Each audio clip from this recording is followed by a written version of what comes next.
Welcome back to another episode of Positively Board Gaming. They said it wouldn't last, Jamie. It's episode number 2.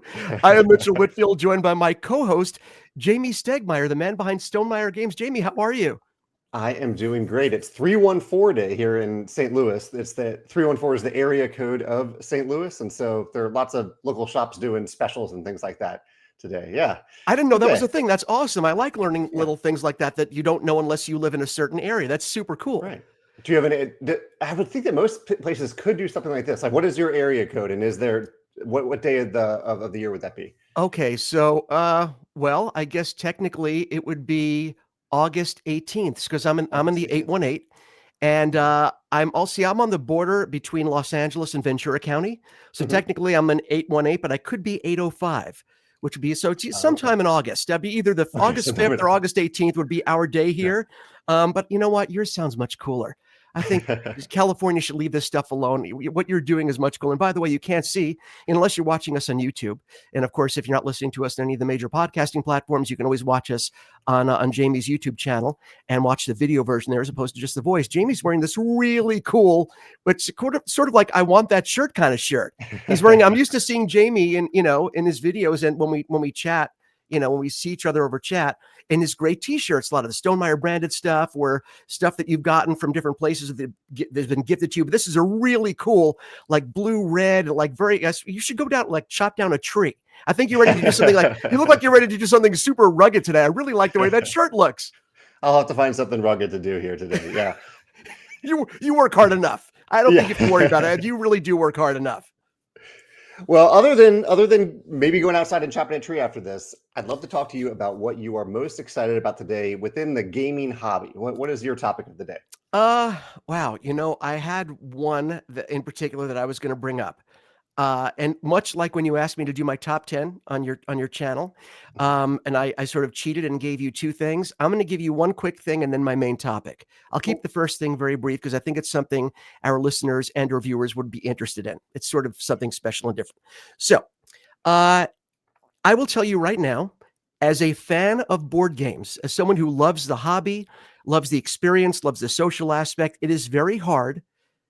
It can be very difficult to be friends with a world-class board game designer like Jamey Stegmeyer. And let me tell you why it could be a little difficult. Now, most of you are listening or watching and saying, dude, it's like the coolest thing ever. If you love board games, you know Jamey Stegmeyer. He's a great designer, publisher. He does all these great things. Why would that be difficult? I'm going to tell you right now.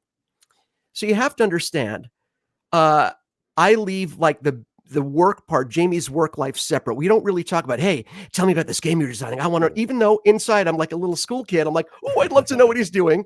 Every relationship has boundaries. And when it comes to work stuff, I never bother Jamie about that thing. And it's really worked out very nicely. I never say, hey, could you send me a preview copy? He has game testers that do that. And even though that little kid in me that is so excited about every game he puts out, I don't. I sort of resist that urge to ask. And it just seems appropriate. It's the right thing to do. The only time it's been super challenging, not the only time, it's challenging sometimes because, I'll send a supportive like email and say, hey, hope work is going well. I know you're working on something today. Hope that went well. Hope you worked out whatever you were doing in the game that you're working on. That's as far as right, Jamie, you'll back me on this, right? Sure, I don't sure. bother you about any of this stuff, right? The only time it's been super hard to do this and to maintain those boundaries and just let work be work and we talk about other stuff that's not work related is with Vantage.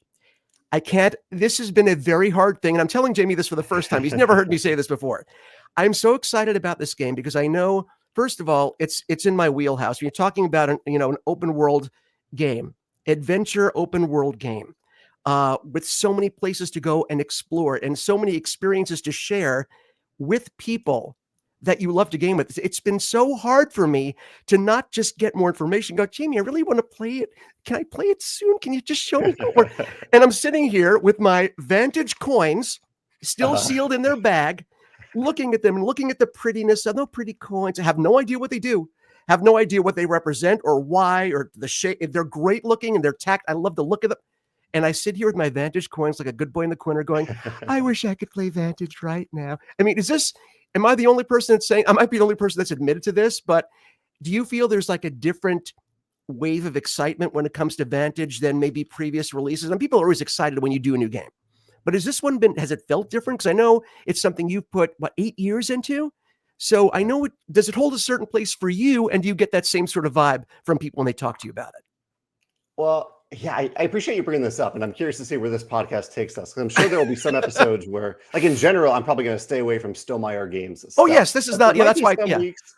There might be some weeks where like it really is the number one thing that excites me, and I'll just have to be honest, and that'll be of our my course. my topic for that week. Yeah, yeah. Um, Vantage, like you said, I've been working on it for 8 years. It's a massive open world cooperative game, and it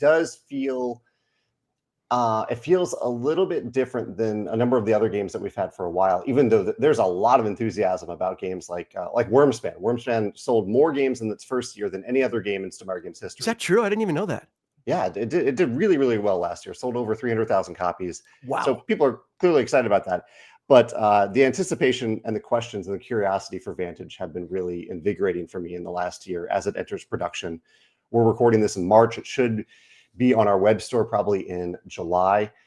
And yeah, I'm excited that you're excited about it. And I will say there's a new update coming soon. And so by the time this goes live, there will be an update available. And then one of the new things on this update is it's a short, like we do these teaser trailers whenever we announce a new game. This is a short one. It's only like 30 seconds, but my brother-in-law did the music for it. It's Oh, just kind of wow. a slow pan out of the game box, which you've already seen, because I'm not going to spoil anything in the world itself.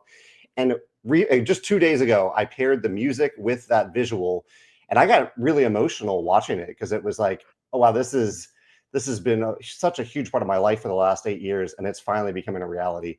Yeah, so I'm so excited for you, even just to see that trailer. I think you'll enjoy the music. I love that. And I love to hear that. And I think that when people hear you talk about that, when they hear you talk about something with the passion that you have and the emotion that you have for it, they realize this is not, and this industry is unlike any other, well, unlike any other industry, where you're not just creating something and saying, here, I did this, I put in my 8 hours today, here, I'm throwing it out there on the next thing. I mean, there's so much you can almost track. If you look back at your games, I feel like you can almost track your life. Like if you looked at a certain game, it's sort of, and it's like weird. And I'm not trying to bring myself into it. When I think of a movie that I was in, I don't think about that movie. I think about where I was in my life, what I was doing, who I was with, what my life was like at that time. And I'd imagine games are a similar thing for you, where you'll think of a game, and yes, you're not thinking necessarily of all the mechanism, but you're thinking about what went into it, where you were in your life at that point, what you were experiencing. All those feelings kind of come flooding back, and it is emotional. There is Yeah. emotion attached. Then I think people need. I like that people can hear that from you.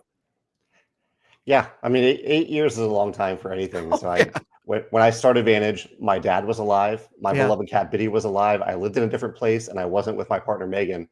So a lot of my life has changed since then, and a lot of those. Fortunately, there was a lot of overlap between some of those things Right. and when I was working on Vantage. But it's just it's like you said, I can connect this whole process to big good things and big bad things that happened in my life Right. during that time, and they all play into the world that I created.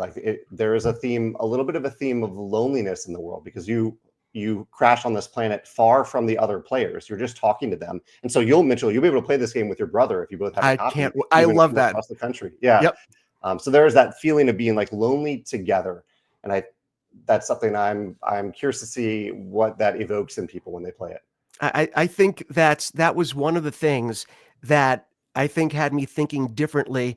And and again, by the way, and for the record, when I sounded surprised that Wormspan had sold more than, it wasn't that it was incredibly popular. I knew that. I know it's a great game. I knew it was popular.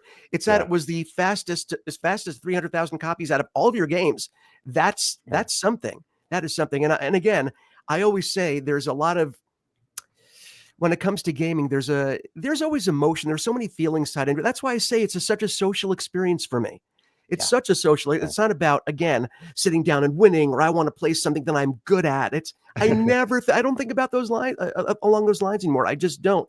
All right, let me jump off really quick, and I'm totally butchering this because I didn't even ask you about your sweet treat of the day, and we're not having one of these episodes without me asking Jamey. Hey, Jamey, what's your sweet treat of the day? Can I sound any more happy, creepy than that? Jamey, what's your sweet treat of the day?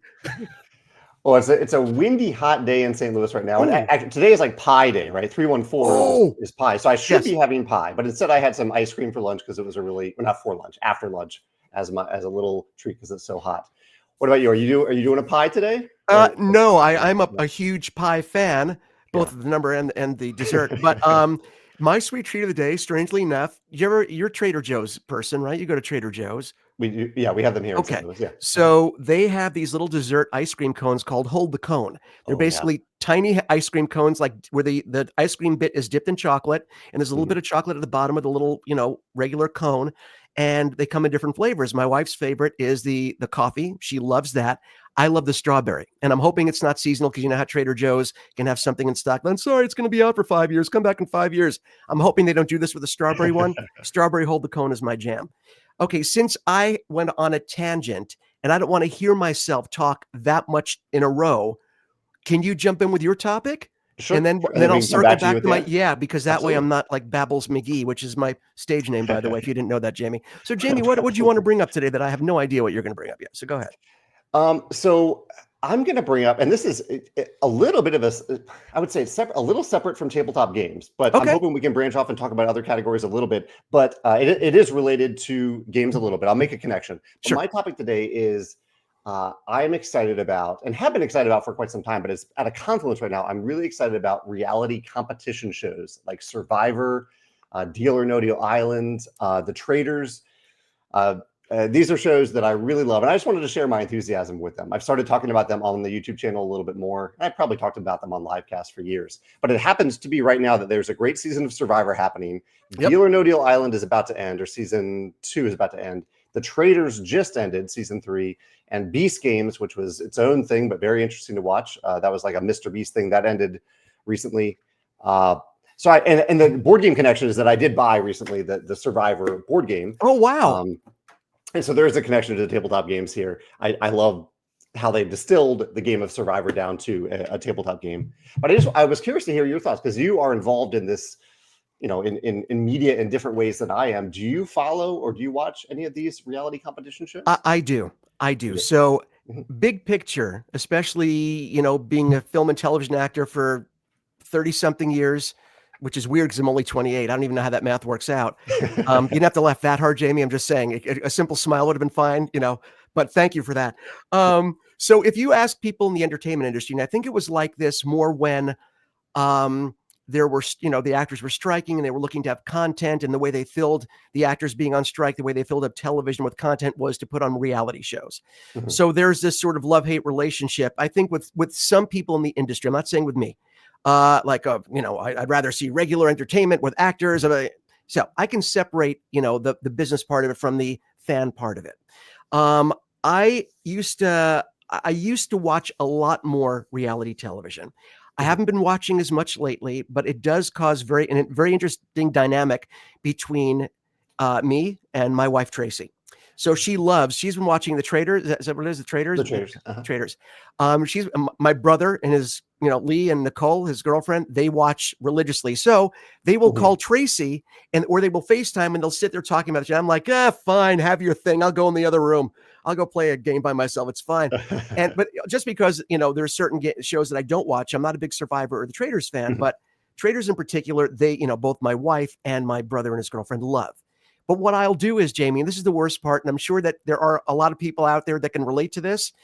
I'll tease my wife. I go, you're watching your show. And again, it's hard to come in the middle of, if you don't start at the beginning, Yeah. especially, these reality shows are designed to be watched in sequence. That's just the way Mhm. they're designed to be, they're formatted that way. That's the way the rules are. I mean, you have to watch and go along. Then you learn about the people and you can see the dynamic among those people. The problem is I say I want nothing to do with the show, but a particular show. Uh-huh. I'll go do my own thing. And then I'll come in the middle of the show while Tracy's watching and I'll sit there and something will catch my eye. I'll go, that's an interesting, what's that competition they're doing? And I'll sit down and it's fine for the first few minutes. And then come the questions like, Mhm. honey, who's it? And then the pausing and the rolling of the eyes. I thought you said you didn't want to watch. Well, I did, but now that I'm here, who is that? And then she has to explain a backlog of context for what I'm watching, and it drives her friggin' nuts. So in this household, that's the fact that you're bringing this up is brilliant because aside from the fact that yes, there are certain shows that I have watched that I've loved. What was the I don't even know if it's still anymore. The Great Race. Do you remember? The Amazing Race. The Amazing Race? Amazing Race. Yeah. It's been so long. I used to love that show, and Tracy and I would sit down and watch that, and we love watching that. And I don't know. I haven't gotten into them recently, but I will tell you that because of is it Alan Cummings, who hosts Yes. he has that amazing accent. And I think a lot of people didn't probably know that he was Scottish until this show began, correct? Mhm. Because he plays so many different characters. He does a great American accent, great British accent. Because of his accent, his natural accent, when he's talking, I'm sitting there playing Kinfire Chronicles with my brother, Lee, and his Uh-huh. girlfriend, Nicole. And by the way, if you ever get some time to play a game that's, obviously not a one-off, you have to sit down and play a Mhm. couple of chapters of it. You can put out different cards and, protect yourself with a ward. You could put out a ward and this ward will protect you or does something that's an ongoing benefit. So my brother Lee, and I know he's going to be listening to this and he's going to kill me. He's like, okay, I'm going to put out my ward. And I said, your what? My ward. I said, what the heck's a ward? I said, yeah, the ward that's going to protect us. I'm like, you mean your ward? He said, yeah, my ward. So, and it drives me nuts now. And he's like, it's not my fault. I watch the traders. And that's the way he talks. So now it's infiltrating our board game experience, again, coming full circle, Uh-huh. because of the friggin' traders. So I have to start watching. I promise I'm going to start watching because that'd be fun to talk to you about it as well. Is there one? I know is Survivor basically your main jam? Is that the one that really sort of anchors you into that world of reality TV? That's my anchor to reality competition shows. Yeah, I love the game design of Survivor. I like thinking about it. I like Jeff Probst, the host. He has his own podcast where he talks about the game design of it and what goes into creating it. So I love that. But I have just recently I've gotten into some of these other reality competition shows and really enjoyed them too.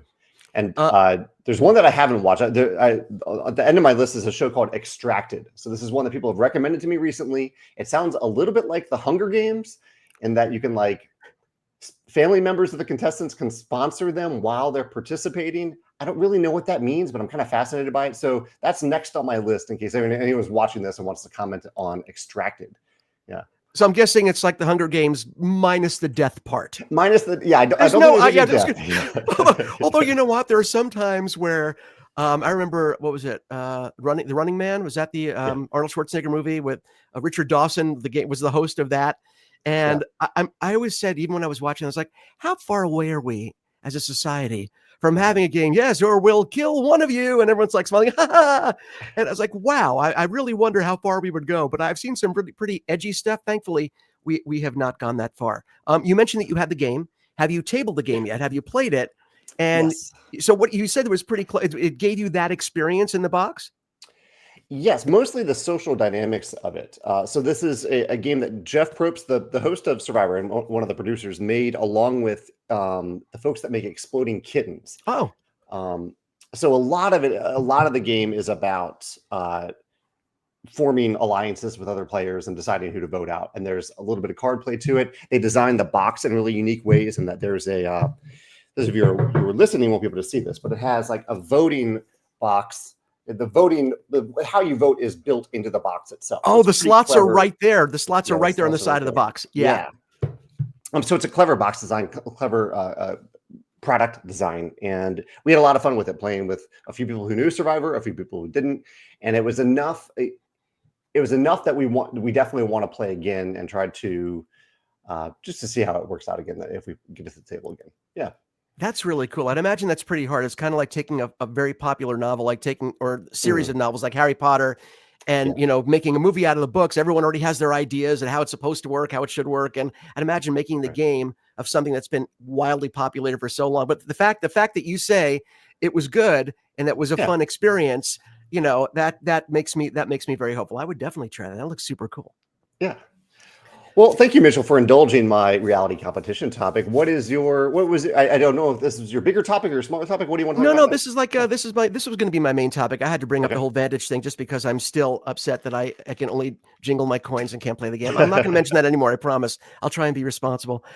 I've been thinking a lot, and this is why I want to talk about this, how we learn games and how we teach games. And this is something that we sort of touched on in one of our videos, I believe, that we did together. And the importance of a good teaching experience and a good learning experience for the people, and also knowing the people involved and how they prefer to learn a game. And the reason I bring that up is there's so many different ways to teach a game, so many different people that are capable of teaching. And you would think the person that knows the game, the smartest person that knows the game the best is the best person to teach. Not always the case, because sometimes the person that knows the game the best makes assumptions that, oh, well, you'll know that because they know it so well. They assume there are parts of it you probably already know that. So I'll just go on. Right. So they're not thinking in terms of how can I present this to a person as if they know absolutely nothing about this? And how can it be in a way that they'll be able to take it? It's sort of like being the director. If you're a director of a movie and you have all these things that are your responsibility, you have to make sure the movie looks good, and you have to make sure the movie sounds good, that everything tracks, the scenes all track, that the performances are where you want them to be. You have to have all these skill sets. In addition to that, you have to be able to communicate that to the people that are working with you to make this whole thing come together. So just because you have the skill to know all these things doesn't necessarily mean you have the skill to verbalize it in a way that people will be able to absorb it. So have you come across things like this where it's a matter of finding the right teacher and the right style of teaching? Because there's so many different ways to teach a board game. Absolutely. Yeah.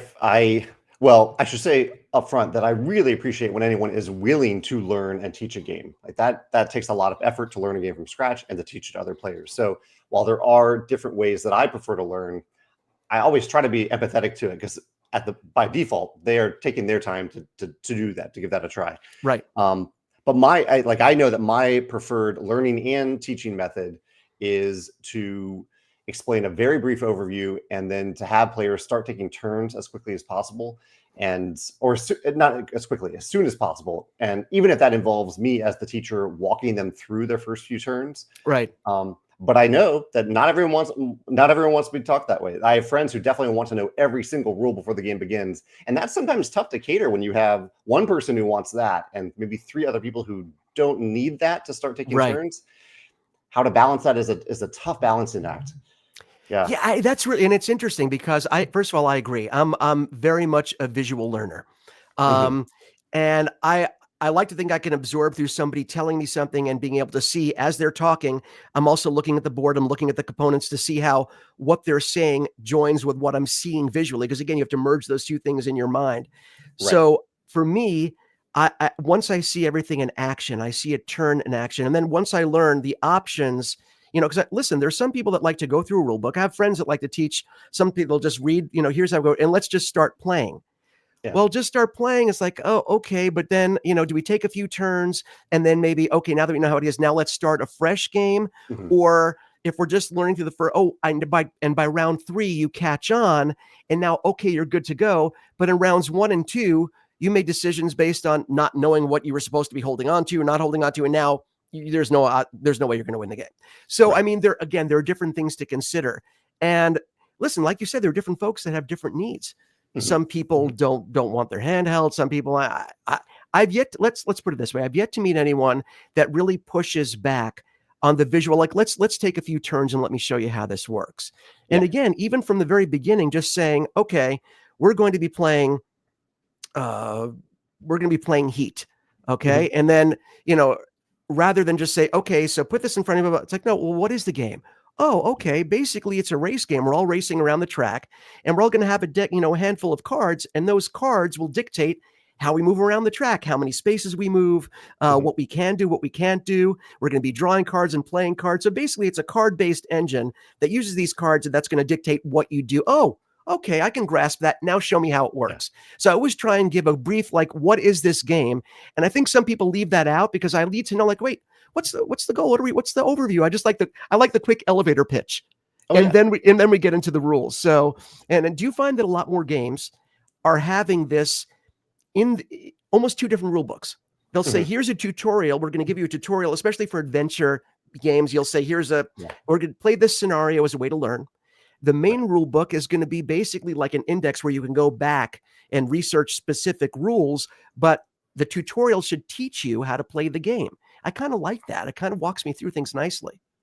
I particularly like that in, like you said, the adventure style / campaign games where for some reason with those types of games, I really like a tutorial that gets me into it. I even, going back to Vantage a little bit, I considered one for Vantage, but Vantage isn't a campaign game. And so much about Vantage is making your own choices. I decided that it wouldn't be in the spirit of the game to have a tutorial that just tells you what to do. That makes a choice and tells you, here's a choice. Exactly. But I have played like Iridia. We've talked a little bit about Iridia, the paths we Yes. may tread. That has an excellent tutorial. Like they put a lot of effort into onboarding people into a fairly complex game through a great tutorial. That's funny because we just bought, along with Nicole's girlfriend, we bought my brother Lee Iridia for his birthday. Oh, And we cool. are actually going to be trying that remotely. And I think that game can work remotely, if I'm not mistaken, because the cards always stay in order. It's not random cards. You're always going to a specific place. So as long as you have on both sides of, the country, wherever you're playing, 2 copies. And that is one game, even though I haven't gotten to the table, Jamey, and I watched your video on this, it's clear. You talk about pouring yourself into a game. It's clear that so much love and attention to detail, even down to the miniatures, where you could put in the different head of the different based on the race that you pick to play as. That there was so much that went into this. I have such appreciation when designers such as yourself that think like, okay, I want to think like a gamer. What would a gamer want? Let the gamer in me dictate what I do here. Not necessarily the businessman is always going to be there. The business person will always be there, but let me think what the gamer in me would like, and hopefully it will resonate with the gamers out there. I got that feeling too from playing it and unpacking it. Yeah, look through the components. Yeah, Cody put a ton of time and effort into that, as did Ira, the developer who worked on it. I'm just again, I told my brother to make sure he had a lifting belt before he actually picked up the game, because I just got the notification today that the game is my thing going off here like an animal. No, it's not. I just got the notification that the game was delivered. I was like, ooh, and then I actually said to him, please wear your lifting belt. I don't want to pay for any hernia surgeries or any doctor's visits. The last thing I was going to mention on that is and this is, we played games online together. I haven't been able to make a lot of the game nights, but we've played games online. It is challenging to learn a game online. I feel like sometimes I'm at a disadvantage because if it's a game that I don't know, and a lot of times I'm thrilled. I want to play a game that I don't know. But when you don't have it in front of you, the pieces, and I think that's where, you know how your brain sort of connects things together, even when you're not realizing it. I think seeing it in front of you mixed with hearing what you're telling me combines to make this. It's hard to learn a game online sometimes because you don't have that physical connection. Yeah, we've played on Board Game Arena. That's the platform that we've played on. And the pro for Board Game Arena is that for most of the well-integrated games on that platform, you can hover over it with your mouse and it can like describe what icons mean in text, like right there. That's really handy. But for teaching, you're right, it's really hard. Like if I want to point at a specific card and say, Mitchell, look at this card, or look at this part of this card, so I can teach you what this means, you can't really do that on there. Like you can't see my mouse on Board Game Arena. I have to say, Mitchell, look in the upper left of your screen, like no, a little below that, Mitchell, no, a little bit to the right of that. There's so many layers of cognitive dissonance there between what I'm trying to show you and what the screen lets me do. So I totally agree that it's easier to teach on the tabletop. And more than anything, I think the main thing that it affects is retention. Because again, we talk about repetition, and when you read something and then write, it's like when you're studying for a test. If you just read it, you will gain a certain amount of knowledge. You'll glean a certain amount of information. But if you're reading and writing something, again, that repetition and the synchronization between a physical action and a mental action come together to put it together, right? And that's how you retain information. You don't have that ability. And I think, not that I'm so embarrassed for that one game of Space where I just got shellacked. I forgot the rules. I hadn't played in so long. I did really well when you taught it. I don't know if I won the game or came in second. I don't remember because it wasn't a big deal, but I was just proud that I caught on, and I did pretty well. Next time we played, it must have been it must have been a couple of months later. And I had forgotten, and I didn't want to bother you guys and say, hey, could you please go over the rules again? Because honestly, old man McGee over here has forgotten. So we just gave a quick, and I just forgot some basics, and I got pooped on. There's no other way to say it. I still had a good time. It wasn't about winning or losing, but I just felt bad that I was like, oh, how could I forget such a basic thing? But I really do think that is what suffers. I think the ability to retain and remember rules for a game is a lot harder when you're learning it just online. I agree, and I'm glad you brought up that example, even though I know you're maybe a little embarrassed by it. But For me, yeah, go ahead. I think like retention, like we think about teaching games in terms of the first time that someone is learning it, right. But if you don't like, I don't play all my games every week or every day. There are games on my shelf that I love that I know I will play again, but I haven't played them in 6 months or 8 months. And being able to bring it back to the table and be able to retain what the rules were all about, I Right. think is a lot of that. Some of that is on the teacher, but a lot of that is on the game and what the game offers to you in helping you remember how it works through the graphic design, the user interface, player aids, all those things come together. And so I find the games that I actually do get off the shelf at least once a year are those that I can retain because of what the game has created. The interface of the game is created to help me retain it. And that's a huge part of learning and teaching a game as well. Not just that first time, but that second, that third time, months and months later. I totally agree. I totally agree with that. And it's like you said, the games that I played or that I brought out for a lot of people that aren't gamers, that they haven't played like a hobby grade board game before. I'll bring Yeah. out Quacks, and because I played Quacks so many times, I could teach Quacks. My eyes closed. I don't even need the Yeah. components. It's fine. Before we go, because we're running out of time today, I will say I do believe, and I'd like to hear a quick thought on this. I do believe if you have people that are new to the hobby, and I Mhm. mean like really new to the hobby, like, oh, I've never played, and again, the idea is that you want to have people come back. You want them to want to play the Yeah. game again or play another. Oh, let's try something else. I always believe start with a simple card-based game. Like Mhm. for me, it was Love Letter. It was, Mhm. almost a party game style where, the rule set is fairly streamlined. The depth is there, but the Yeah. rule set is fairly streamlined. And like you've said on other videos, most people have played card games in their life. If they Right. haven't played poker or, gin, hearts, canasta, bridge, you can go on forever. Cards are Yeah. familiar. The Mhm. familiarity of something that's card based with the simplicity of something like a love letter or, something like Coup. There are so many different games you can play, or a party based game that has cards. I think Yeah. keeping it familiar so people will say, okay, yeah, I'm familiar with cards. I can grasp that. And then Yeah. I think you'll find that once that they become comfortable with that, it's like, and I'm finding this with my own friends and family. Let's try something a little. I could go for something a little crunchier. Well, that's my word. Yeah. Those are my words, but go something a Yeah. little more. I try something a little tougher. I'm like, all right, I like where this is going. But do you think that like something simply either party game or a card based game is like a good introduction where people will have a safe experience and want to try more later? Yeah, I would say that some of my go-tos are card games, or our last week we talked a little bit about cooperative games. I think cooperative games are nice for that Yes. first experience because someone can, like, it's actually in cooperative game, the cooperative game world, we talk about alpha players or quarterbacks being a bad thing, like if someone can Right. just steer the whole game.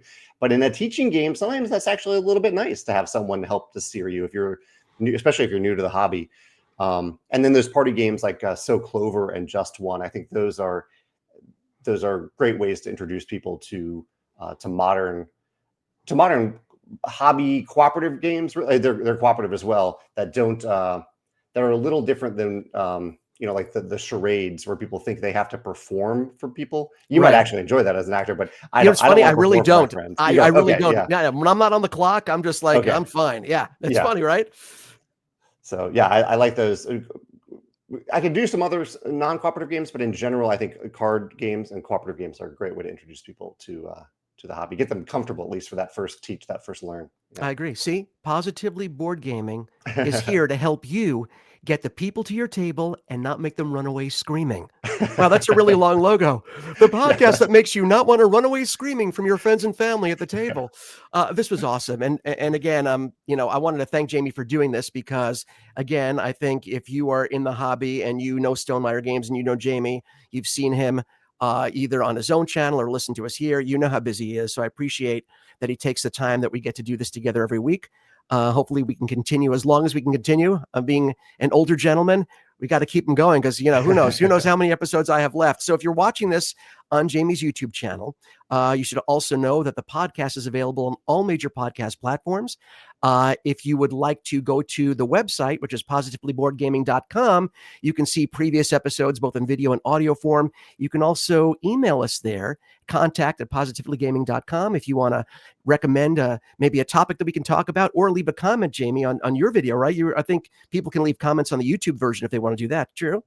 Absolutely. Yeah, they can. I Yeah. like your idea. They can suggest topics or piggyback off of what we talked about today. Either, I guess we talked about Vantage, we talked about reality competition shows, and we talked about methods of teaching and how catering to different people and introducing them to the games. Yeah, absolutely. Or if you just want to drop us a note saying how fabulous we are, a little affirmation every day never hurt anyone. We love hearing that we're appreciated. But Jamey, thank you again, and I look forward to seeing you on the next Positively Board Gaming.